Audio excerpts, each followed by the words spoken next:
The person who hurt you the most did something no friend ever could. They showed you exactly who you really are when everything falls apart. Not the version of you that smiles at dinner parties. Not the version that posts inspirational quotes online. The raw, unfiltered version. The one that surfaces at 2 in the morning when the betrayal is still fresh and your hands are shaking. And if you understand what the Stoics knew 2,000 years ago, you'll realize something that will change the way you see every enemy you've ever had.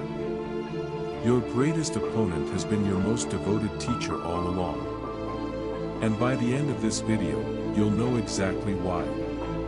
Number 1. Your enemies are diagnostic tools. Here's what most people don't understand. When someone attacks you, they don't choose their words randomly. They aim for the place that hurts the most. And somehow, they always seem to find it. That coworker who called you incompetent. They didn't pick that word by accident. They sensed, on some level, that competence is where your deepest doubt lives. That ex who said nobody could truly love you. They found the fracture line that was already there. Think about it. If someone insulted your ability to fly by flapping your arms, you wouldn't flinch. You'd laugh. Because there's no wound there. No insecurity. No hidden belief that maybe they're right.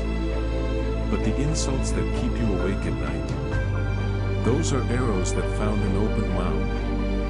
And that is the gift. Psychologist Carl Jung called this the shadow, the parts of yourself you refuse to see. Your enemies don't create your weaknesses. They reveal them. They hold up a mirror to the parts of you that still need healing. Epictetus said it plainly. It is not what happens to you, but how you react to it that matters. And your reaction, that surge of rage, that sting of shame, is the most honest feedback you will ever receive. So the next time someone's words cut deep, don't just ask why they said it. Ask yourself, why did it land? That question alone will teach you more about yourself than a year of comfortable living ever could. Your enemy just handed you a map to your own blind spots. Most people throw it away. The Stoic picks it up and reads it. Number 2.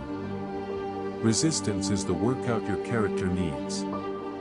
Marcus Aurelius was the most powerful man in the ancient world.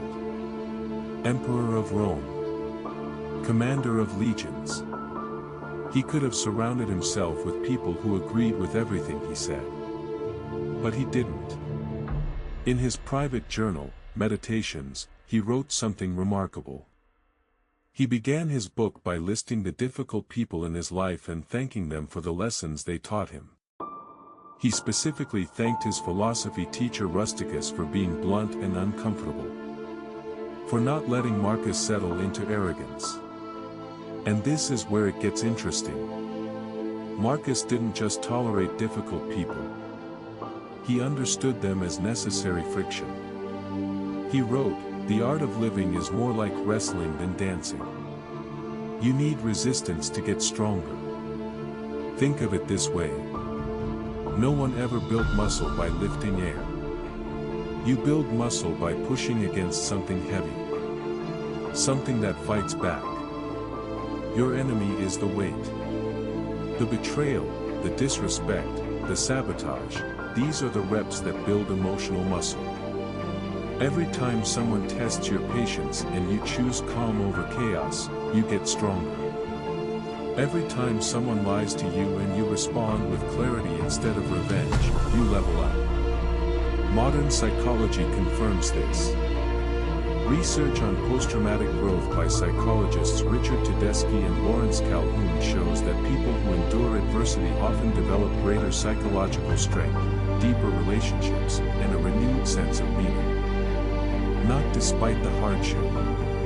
Because of it. Your enemy is not your obstacle. They're your training partner. Number 3. And this is the dark psychology part most people miss. The people who oppose those you are almost never fighting you. They're fighting themselves. Here's what research in psychology reveals.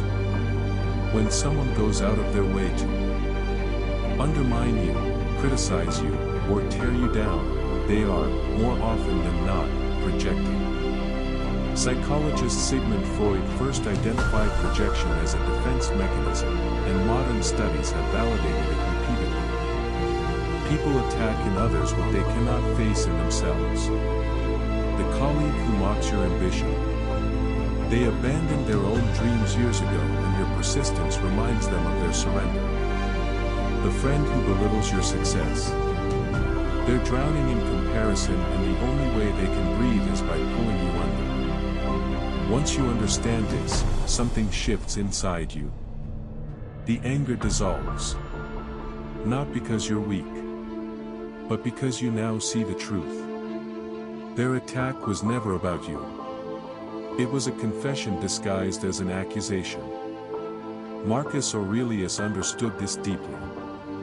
He wrote, "When you are offended by someone's lack of shame, ask yourself, is it possible for there to be no shameless people in the world? It is not possible. Then do not ask for the impossible." And this gives you something incredibly powerful. Invisible leverage. When you stop reacting to people's projections and start observing them, you gain a kind of emotional X-ray vision. You see through the aggression. You see the fear underneath. And a person who can see clearly while everyone else is blinded by emotion, that person controls the room without saying a word. Number 4. This is the unexpected one. Every betrayal is a free education in human nature. And most people waste it. Seneca once said, "It is more fitting for a man to laugh at life than to lament over it." But behind that humor was a man who had been betrayed by nearly everyone he trusted. He was exiled by Emperor Caligula. He was manipulated by Nero, the very student he had spent years mentoring. And eventually, Nero ordered Seneca to take his own life. Seneca didn't spend his final years in bitterness. He spent them writing some of the most clear-eyed observations about human nature ever recorded. Here's the pattern most people miss. Before a betrayal, there were always signs. The friend who betrayed you probably tested you with small disloyalties first. A broken promise here. A half-truth there.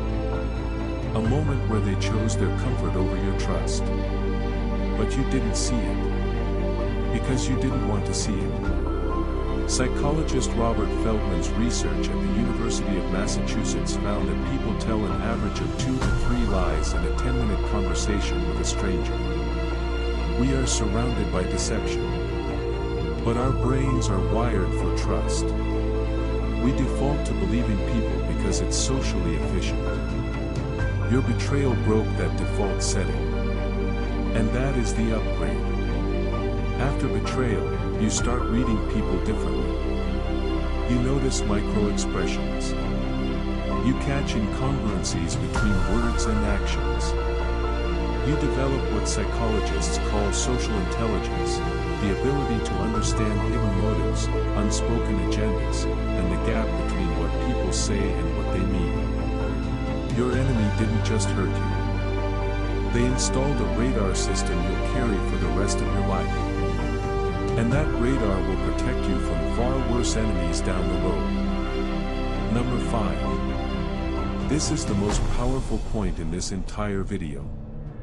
And it's the one that separates people who merely survive their enemies from people who become unbreakable because of them. The Stoics had a concept called Amor Fati. It's Latin for love of fate. Not tolerance of fate. Not acceptance of fate. Love. Friedrich Nietzsche later adopted this idea and called it the ultimate formula for human greatness. It means looking at everything that happens to you, including the worst betrayal, the deepest wound, the cruelest enemy, and saying, "This is exactly what I needed." Now, most people hear this and think it's naive. Love your enemies. That sounds like weakness. But the Stoics didn't mean it that way. Not even close. Loving your fate doesn't mean you enjoy pain. It means you refuse to waste it. Think of a blacksmith. The blade doesn't become sharp in calm air. It becomes sharp in fire. Under pressure. Through repeated impact. Your enemy is the hammer. The betrayal is the heat. And you, if you choose to be, are the blade being forged. Marcus Aurelius wrote, "The impediment to action advances action. What stands in the way becomes the way." Read that again. What stands in the way becomes the way. Your enemy didn't block your path. They are your path. Every moment of opposition was a chance to practice courage. Every insult was a chance to practice equanimity. Every betrayal was a chance to practice discernment. And if you embrace that, not with passivity, but with fierce, clear-eyed intention, then no one can ever truly be your enemy again. Because you've turned every adversary into fuel. Now let's pull this all together. Because when you connect these 5 ideas, something remarkable emerges. Your enemies reveal your blind spots, so you can heal them. They provide resistance, so you can grow stronger. Their attacks are projections, which means once you see through them, you hold the power. Their betrayals upgrade your ability to read people, protecting you for life. And through Amor Fati, you transform all of it, every scar, every sleepless night, every moment of rage, into the raw material of an unbreakable character. Here's what most people don't understand. A life without enemies is not a peaceful life. It's an untested life. It's a life where you never discover how deep your courage runs. Where you never learn to stand in the fire and breathe. Epictetus, a man who was born a slave, whose leg was deliberately broken by his master, said, "Difficulties are things that show a person what they are. Not what they think they are. What they actually are." Your comfortable friends will never show you that. Only the person who pushes you to your absolute limit will reveal whether you're made of glass or iron. And here is the final twist. The moment you truly understand this, the moment you stop fearing your enemies and start learning from them, something strange happens. They lose their power over you completely. Because an enemy only has power when you resist the lesson they're teaching. The moment you accept the lesson, they become irrelevant. They threw fire at you expecting destruction. Instead, they got a forge. And you? You walked out sharper, harder, and more awake than you've ever been. So tonight, before you sleep, think about the person who hurt you the worst. The one whose face still tightens your jaw. And instead of replaying the pain, ask yourself one question. What did they teach me that no one else could? Sit with that answer. Because in that answer, you'll find something most people spend their entire lives searching for. Not revenge.